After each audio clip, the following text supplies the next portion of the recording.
In this video, I'll be showing you how to fix Android virus. If you find this video helpful, drop a like and subscribe. But anyways, getting into it, it's very easy to go ahead and do this. And the cool thing is you can do it on literally any phone you have, whether you're on like a Samsung or any Android device. So what you want to go ahead and do is go over to your Play Store. You want to type in antivirus and then download Malwarebytes Mobile Security. In my opinion, they're the best to do it. So all you want to do is go ahead and download that. It is free as well.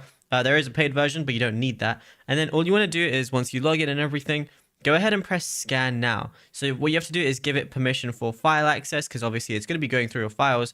And you also want to give it permission to run in the background so it can work as an antivirus. So maybe you accidentally like download something that maybe you shouldn't have. It's going to quarantine that instantly, which is obviously going to be very beneficial to you. And yeah, literally that's all you want to go ahead and do. And then just go ahead and wait for this to finish. And as you can see, it says no threats detected for me. And yeah, it's as simple as that. Now, if you found this video helpful, be sure to drop a like and subscribe. And check out all our other tutorials that we've been posting on the channel as well.